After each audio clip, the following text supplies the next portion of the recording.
everyone. It is me, Xena, Fighter Queenling, Xena Pappas here.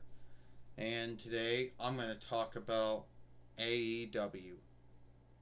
And I know a lot of folks have scathed AEW since it showed up in 29 between YL. It's going to be 3 years old come October, 10th month. And a lot of AEW followers and even the AEW leadership doesn't like being scathed. They don't like talking about any of their hang-ups and binds. Shao Kahn and Anthony Kong, Christopher Daniels, Sensei Dutt, Pat Black, DJ Marshall, Jim Ross, Tony Schiavone, and all the other folks who are some leadership rank work in AEW know what I'm talking about. You see, AEW's had it good for 2 years. But soon, that 2 year good time is over. Let's talk about all the hang-ups that befell the soon-to-be 3-year-old AEW under the ownership of Shao Kahn and Anthony Kong. First, hiring too many wrestlers. You know, AEW hired almost every wrestler that was let go from WWE starting from 29 between YL to now. Too many wrestlers. Not having enough time. AEW has 4 shows. Dynamite or Strength, Rampage or Run Through, Dark or Elevation, which is arise to elevate to bring up is the English word.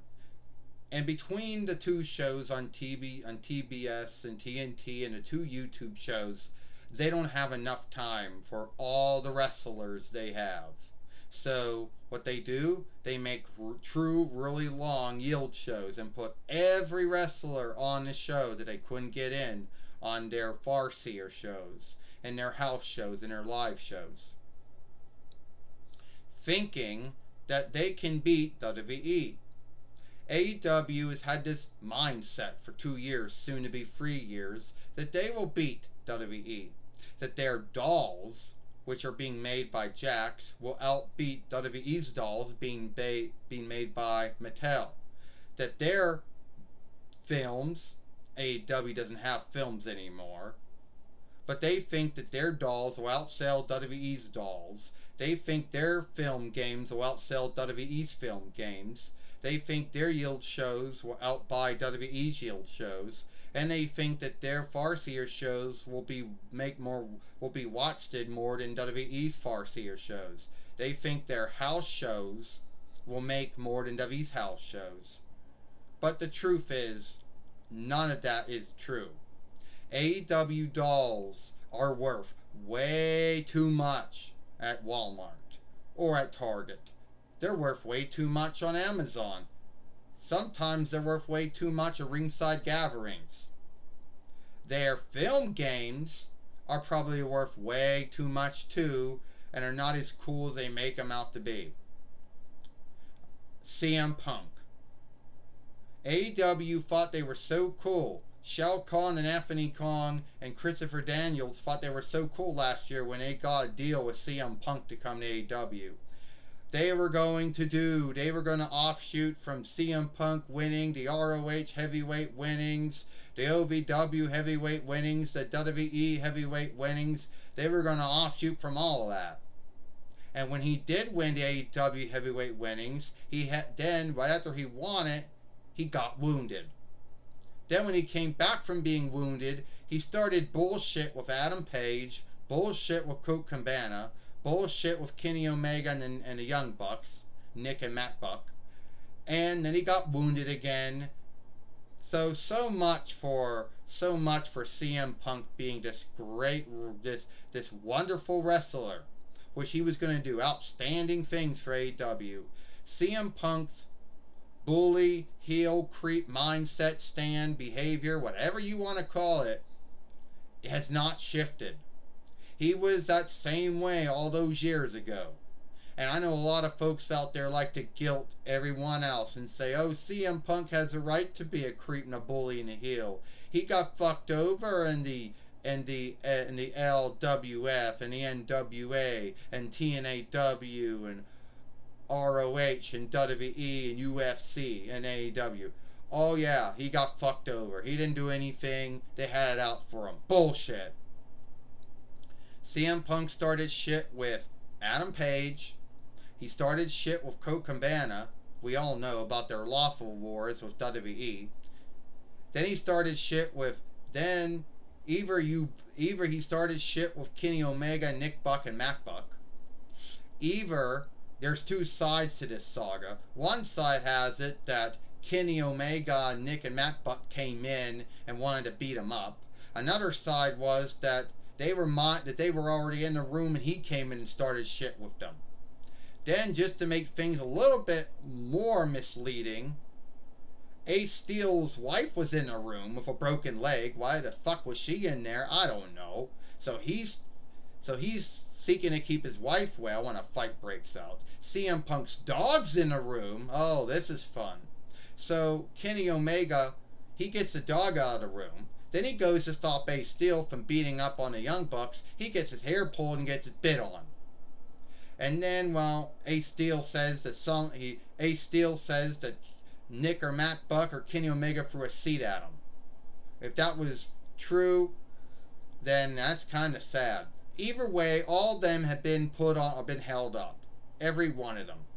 So much for AEW thinking that CM Punk was going to help them get the edge on WWE. So much for them offshooting from him being a two-time WWE heavyweight fighter, ROH heavyweight fighter, OVW heavyweight fighter. So much for being a two-time AEW heavyweight fighter. CM Punk is like the top of all the hang-ups that AEW has. So AEW, their fun time's over.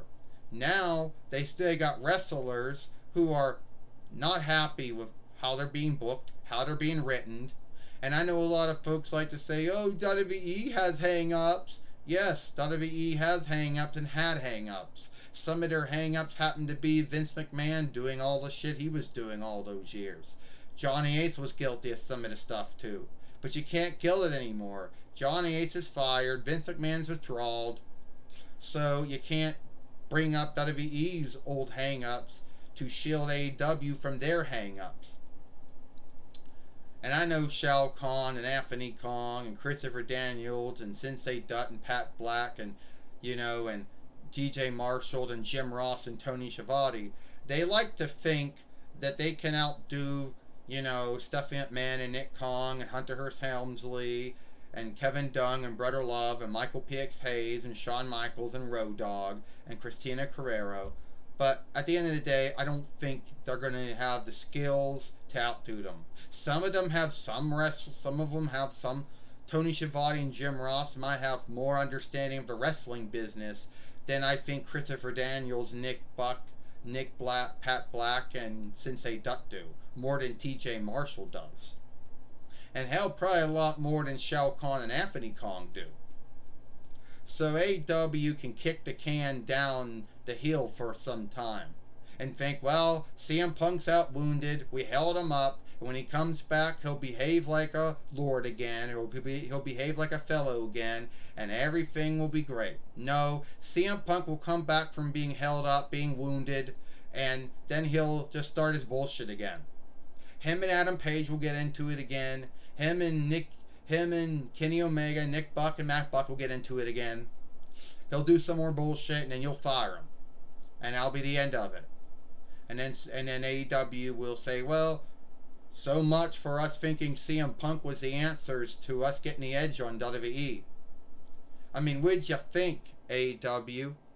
Did you think that getting CM Punk was like when WCW got Hulk Hogan back in between 94 YL, 1 year after he left WWF?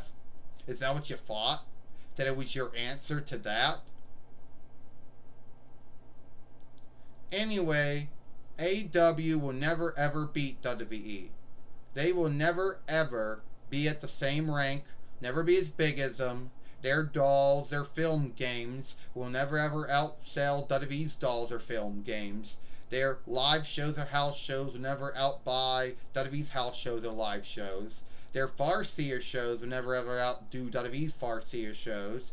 And every AEW follower that likes to come on and be a bully, being a heel, and being a creep, and thinks that in 3 years AEW is going to get their edge back and they're going to beat WWE, well, forget that. They weren't beating WWE 2 years ago. They ain't beating WWE now. You know, and you can shame Stephanie McMahon and Nick Kong all you want. At least Stephanie McMahon and Nick Kong have a more understanding of the wrestling business than Shao Kahn and Anthony Kong do. Alright? That's just my thoughts on AEW. Whatever you know. If you like this film, follow me over here at Xena Pappas. Or Xena Fighter Queenling. Watch the last film I made over here. I'm Xena Pappas, Xena Fighter Queenling, and I'll see you later. Bye.